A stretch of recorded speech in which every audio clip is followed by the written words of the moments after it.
जय देवा जय देवा जय देवा जय देवा जय शिव मार्तंडा.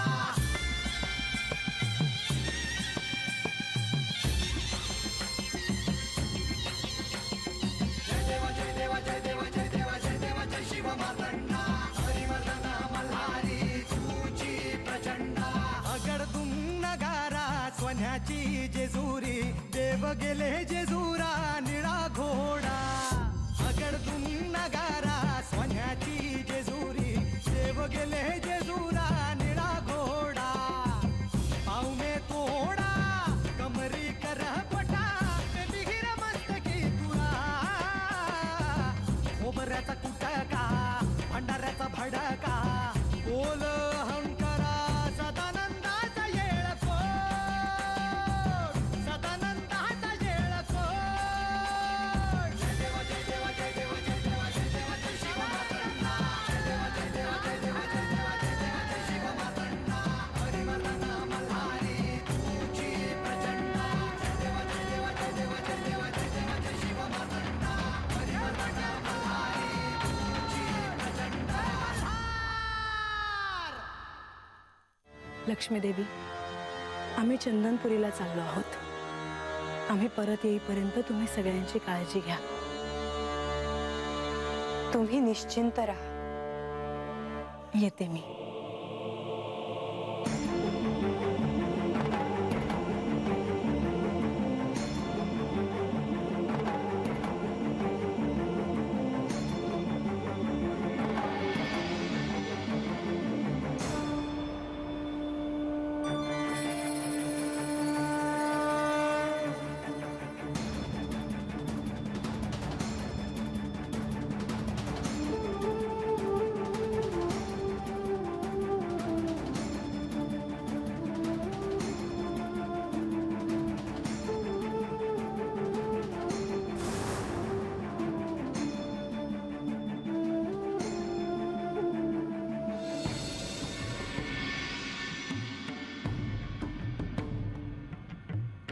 यांना भेटण्याची इच्छा मला स्वस्त बसू देईना. हे जेजुरीत येणार नाहीत म्हटल्यावर यांना भेटण्यासाठी मलाच त्यांच्याकडे जावं लागेल.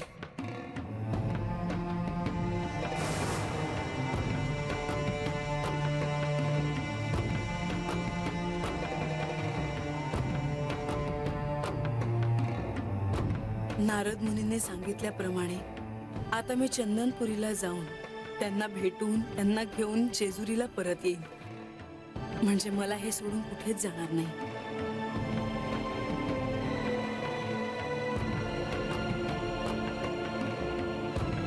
म्हाळसा, आज किती दिवसांनी तुझ्या चेहऱ्यावर हे हसू दिसते आहे. काहीही झालं तरी अशीच आनंदी राहा. तर लवकरात लवकर देवांची आणि तुझी भेट व्हावी बघ. नुसती भेटच नाही लतिका, तर मी त्यांना जेजुरीत परत घेऊन येणार.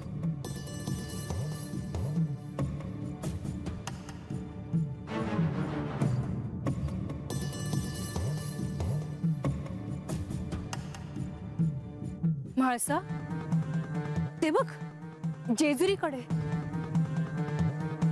अचानक कसे काळे ढग दाटून आले आहेत.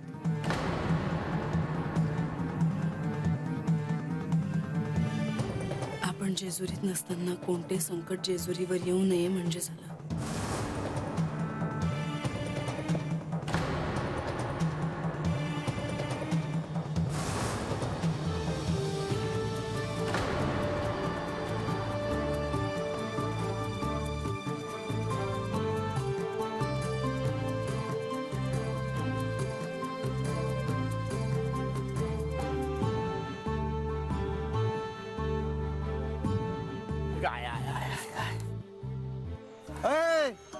अरे अजून जेजुरीची एस बी नाही ओलांडली, इतक्याच दमलाच होय. मी कशाला लागलोय दमया? आपण याच्या आधी गेलो नव्हतो का तिथं? अरे मला काय ठाऊ नाही होय. अरे पण आता ही समधी माणसं आहेत ना, म्हणून म्हटलं आलं ना ध्यानात. चल मोर थांबू. म्हणून सांगतो लगीन करायचं नाही. काय बी आता बरडू लागलाय होय तू. काय बी नाही. अरे बाबा लगीन झाल्यावर बायको समोर वय वय नाही नाही म्हणण्यातच माणसाचं समज बळ निघून जाते बघ. हा तुला शहाणा आलास. पर आता एक चांगलं होणार आहे बघ. कुठली आपली देवी देवासनी माघारी घेऊन जाणार बघ जेजुरीला. अरे त्यांच्या बिगर जेजुरीचा कोणी विचारच कसा काय करत. ते बरोबर आहे समज, पण तुला राग येणार नसेल तर की विचारू का? अरे विचार की. नाही नाही म्हणजे देवी मानल्या त्या तशा, पण देव नक्की जेजुरीत परत येतील का र? अरे नाही म्हणजे चंदनपुरीला जाई पतूर काय काय नाही सोसलं देवानी. आता हे समज इसरून जे काम आहे ते केल्या बगर देव थोडीच माघारी फिरणार आहे. हा हे बघ, आपण आपलं काम करावं कसं. आता चल आणि इकडे एक गोष्ट ध्यानामध्ये ठेव. हे माझ्या मोर बोललास ते बोललास, देवी मोर बोलू नकोस. आलं का ध्यानात? चल आता. चल चल चल.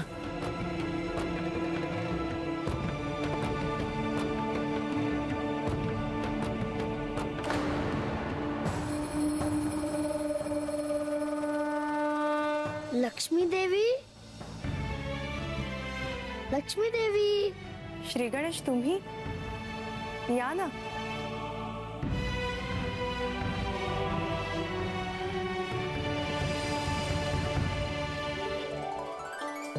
माता कुठेही दिसली नाही म्हणून मी आलो. म्हाळसा चंदनपुरीला गेले आहेत. प्रधानजी देखील त्यांच्या सोबतच आहेत.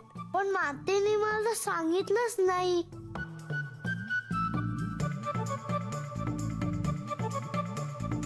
त्यांना वाटलं असेल की तुम्ही त्यांच्यासोबत जाण्याचा हट्ट कराल म्हणून सांगितलं नसेल. पण आता आपण काय करायचं? श्री गणेश, जेजुरीत म्हाळसा नाहीत, प्रधानजी नाहीत, श्री खंडेराय देखील नाहीत. आता आपल्यावर मोठं दायित्व आहे. चिंता नसावी, मी आहे ना. तुम्ही आहात म्हटल्यावर जेजुरीवर कुठलंही विघ्न कसं येऊ शकेल?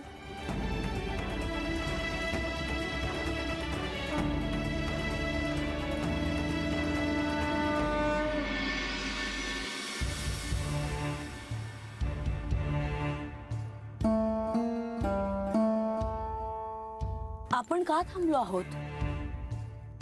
देवी, आपण इथून भुलेश्वरच्या पायथ्यापर्यंत सूर्यास्त आधी पोचूया आणि तिथेच मुक्काम करूया. का? काय झाले? मला काही अशुभ शक्तींचा वास येतो आहे. मला हे भय नको आहे. जर असे असेल तर आपण थांबूया आणि अशुभ असेल त्याला आपण सामोरं जाऊया.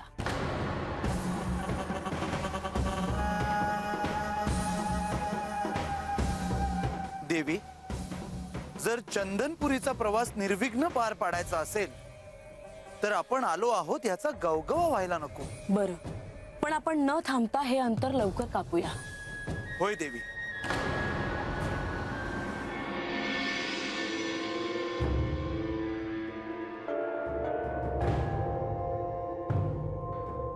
आई, देवी, अशी माझी काय चूक झाली म्हणून हे दिस तू मला दाखवलंस.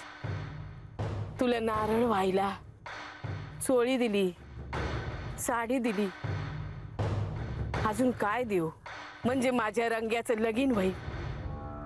बानू माझ्या घरला सून म्हणून येईल. काय तर कर आई, काय तर कर.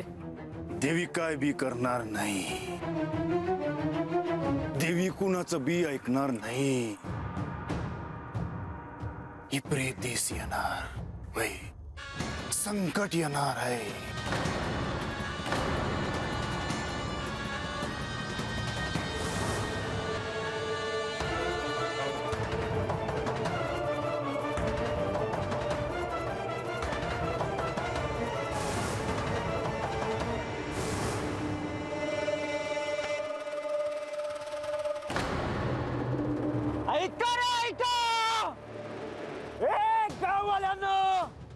आजपासून कोणी बी देवाची आणि देवीची पूजा करायची नाही.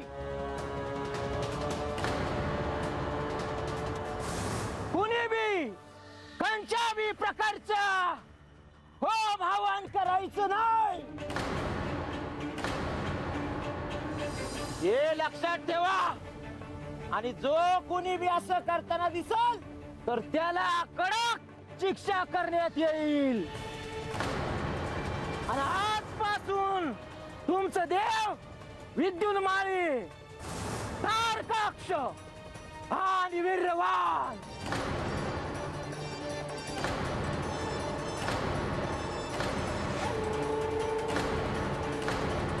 यांचीच पूजा करायची.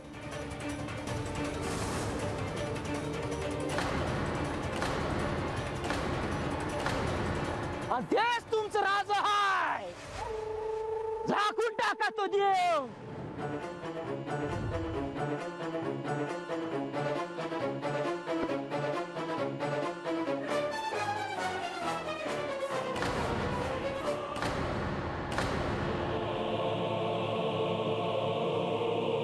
कुणी बी याला हात लावायचं नाही.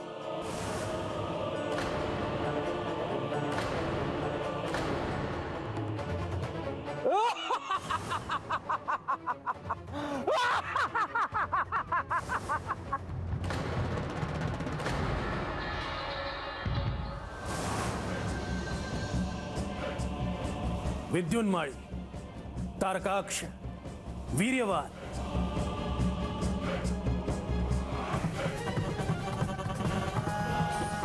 तुम्ही चिरंजीव झाला असलात तरी अजूनही साऱ्या सृष्टीला वेठीस का धरले गेले नाही, हा प्रश्न मला आणि साऱ्या दैत्यांना पडला आहे. लवकरच साऱ्या दैत्य कुळाचं स्वप्न पूर्ण होणार आहे. सगळ्या सेवकांना सांग, कोणत्याही देवाला आहुती दिली जाणार नाही. कोणत्याही देवतेची पूजा अर्चा केली जाणार नाही. आमचा आदेश आहे. पण दैत्यांचा प्रतिशोध पूर्ण होण्यास इतका विलंब का होतो आहे? कारण दैत्यांचा प्रतिशोध घेण्याची अजून वेळ आलेली नाही. त्यासाठी आधी आम्हा तिघां भावांसाठी 3 ग्रह बांधावे लागणार आहे. पण हे तर निर्मितीचे कार्य. म्हणजे होय, म्हणजे यासाठी आम्हाला विश्वकर्मांनाच आव्हान करावं लागणार आहे. पण विश्वकर्मा इथे येतील?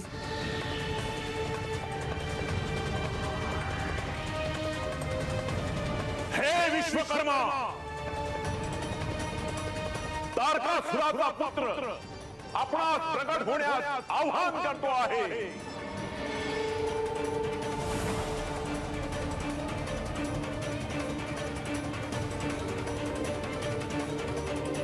विश्वकर्मा, तुम्ही या साऱ्या सृष्टीतल्या निर्माणाचे तसेच सृजनतेचे आराध्य आहात. या सृष्टीतल्या कोणत्याही गोष्टीची जडणघडण केवळ आपल्यामुळेच होऊ शकते आणि म्हणूनच मी तुम्हाला पाचारण केलं आहे. तुझ्या बोलण्याचा रोख माझ्या ध्यानात आला आहे. ब्रह्मदेवाने दिलेल्या वरदानामुळे तुला या सृष्टीत सोने, चांदी आणि तांबे या 3 धातूपासून 3 ग्रह निर्माण करायचे आहेत. ज्या योगे खऱ्या अर्थानं तुझ्या वरदानाला अर्थ प्राप्त होईल. परंतु मी हे करणार नाही. विश्वकर्मा, आम्हाला नाही ऐकायची सवय नाही. तुम्ही जर आम्हाला सहाय्य करणार नसाल तर आम्हाला दुसऱ्या मार्गाने कार्य पूर्ण करावं लागेल. विश्वकर्मा, असे करण्यापासून मी तुला थांबवू शकत नाही. पण तुझ्या वाईट हेतूंना पूर्ण करण्यासाठी मी तुला कदापि सहाय्य करणार नाही.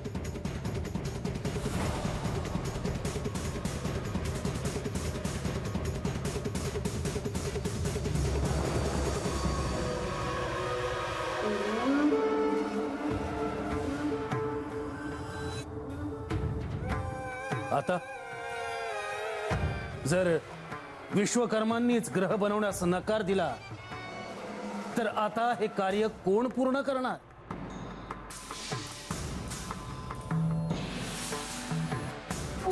याचा अर्थ तुमच्या चिरंजीवत्वाच्या वरदानाला काहीच अर्थ नाही.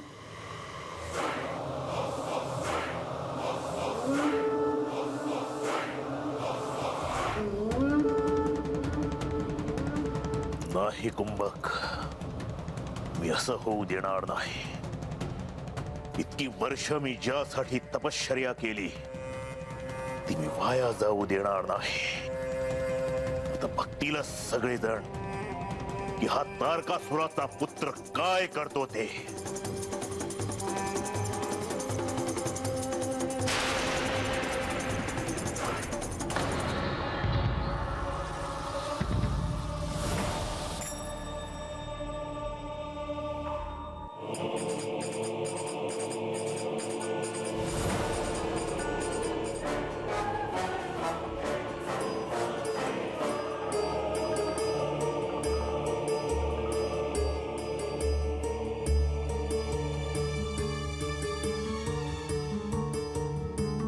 देवी, किती काळानंतर तुमचे प्रत्यक्ष दर्शन झाले. मी तुमची काय सेवा करू? मी चंदनपुरीला चालले आहे. श्री खंडेरायांना परत घेऊन येणार आहे. हे पात्र मला ओलांडून जाऊ दे.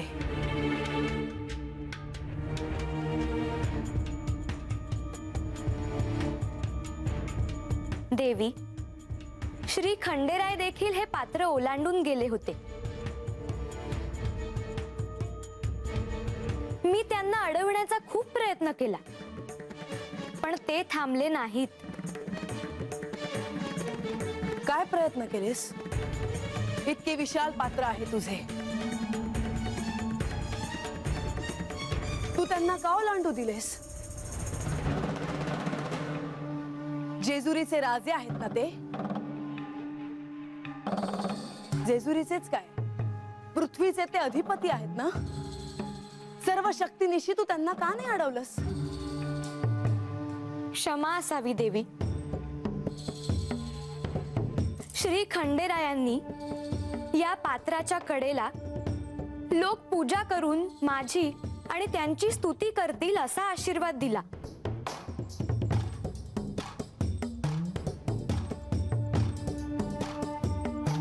पर्यायानं मला त्यांना जाऊ द्यावं लागलं. हेच करायला नको होतस. असो, सर्वांनी काय प्रयत्न केले आहेत ते मी पाहिले आहेत. आता मी स्वतः खंडेरायांना परत घेऊन येणार.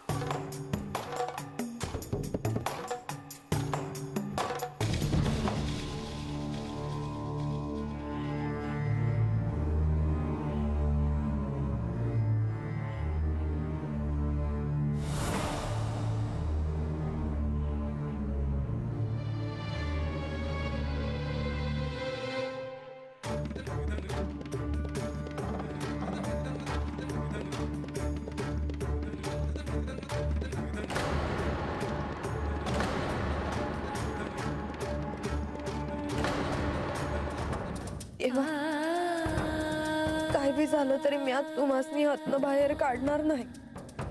कोण कुठले ते लोक? गावदेवीची देवळी झाकली त्यांनी. देवा, मी असं तुम्हासनी बघितलंच नाही. रोज हात माथा टेकवलाच नाही. तुमच्या संग हात बसून बोललेच नाही. तर मरून जाईल म्या.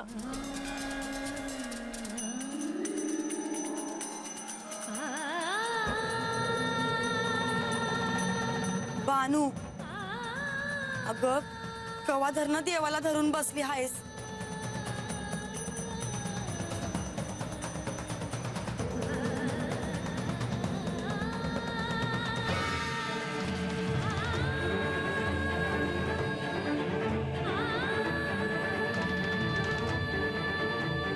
मणिमल्लाचं राज्य होतं तेव्हा बी असंच देवाची पूजा करायची नाही म्हणून समध्यासनी बिहा दावलं होतं. पर तवा बी खंडोबाच्या रूपानं देव हाकाला धावून आलं आणि मनी मल्लाला मारलं. या वेळेला बी असंच होईल बानू. पर वस्तीवरली समधी लोक लयच घाबरली आहेत. लोक म्हणत होती की इथं नुसती सुरुवात आहे, पुढं काय होईल ते सांगता येत नाही. काय करावं कळतच नाही.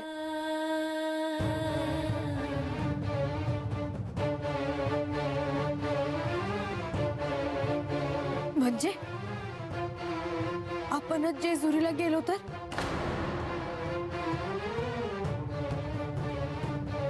देवासनी भेटू, गारानं सांगू. वय चालेल बानू, काहीतरी करायलाच हो. राजा जाऊ देईल का? तो कशाला नाही म्हणल. जो म्हातार बाबा आहे ना, त्याला संग घेऊ आणि जेजुरीला जाऊ.